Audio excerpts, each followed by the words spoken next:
last few months. First off, I want to apologize for my president.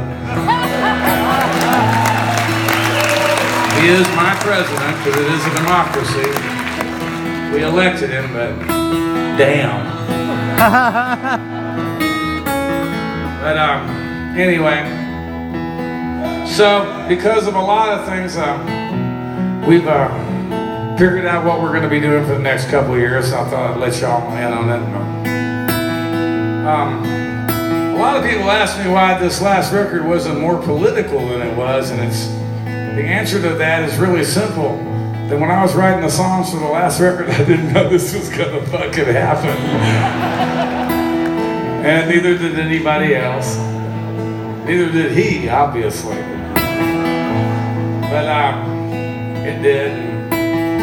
So I said very publicly that probably the next record would be just as country as that last one, but way more political. And I meant it.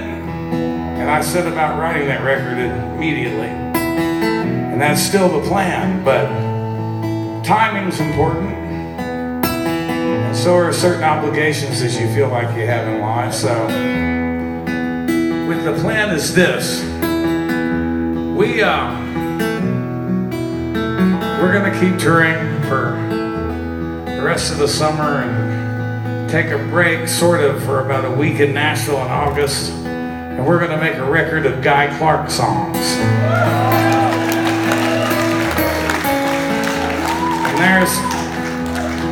Because, you know, I don't want to run into that motherfucker on the other side having made the Towns record and not made his. So just trust me on that one. So that's the obligation part. The timing part is doing that, because I don't have to write any songs, will allow me to continue writing this other record.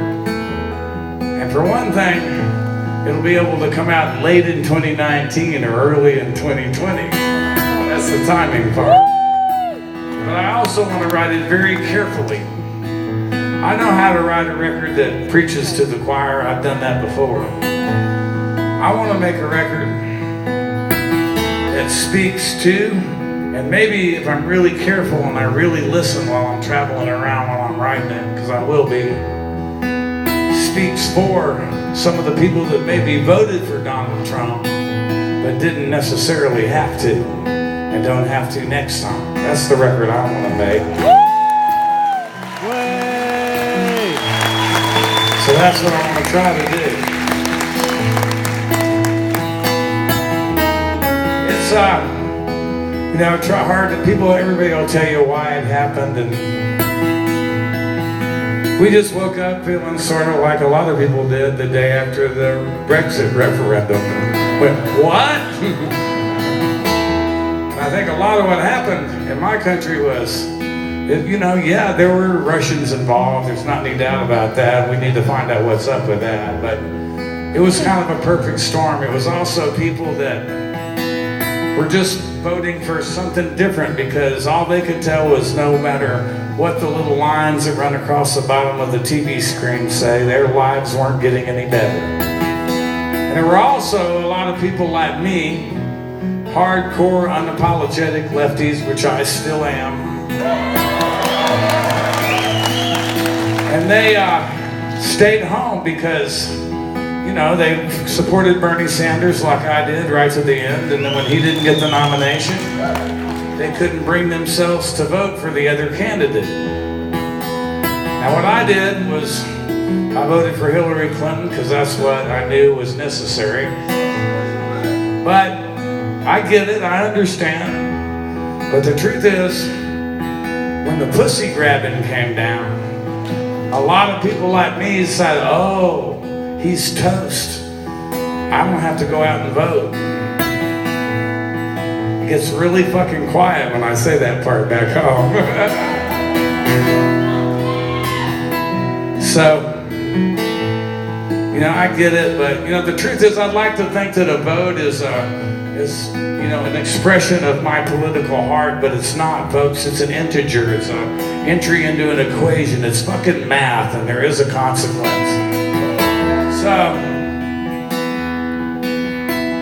that off my chest. I love you too. This is one of my favorite places to play in the world. I actually sell more tickets and make more money here than I do any place else, and I appreciate it. And my ex-wives appreciate it. So, I've been called a lot of things in my life. Some of them I was okay with, some of them not so much. But somebody asked me in an interview if I could describe myself in one word, what would that word be? And I said, well, I would have to say that I am first and last a romantic. And I mean that in, you know, every sense of the word, because we tend to narrow words down with use. I do include in that description of myself the intimate definition of romantic. What happens between a man and a woman, or a man and a man, or a woman and a woman, because that's romantic.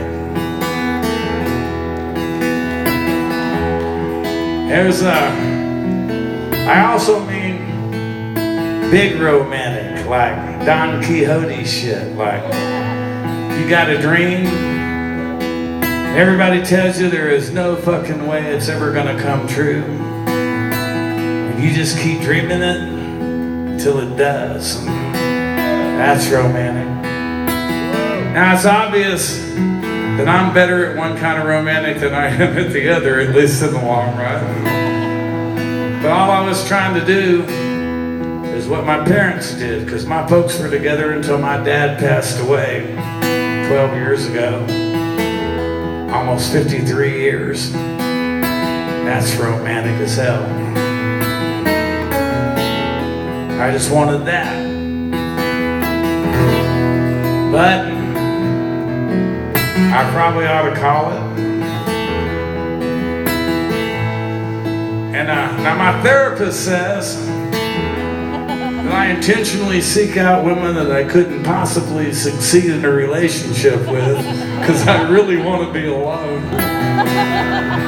God, I hope that's not true.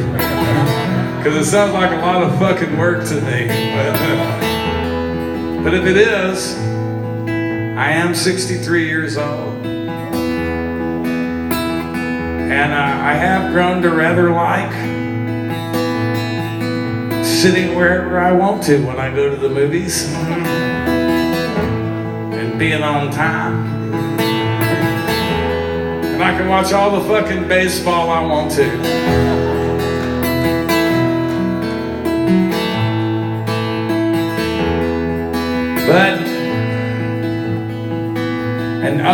And even where I live in New York City, you can get one ticket to anything.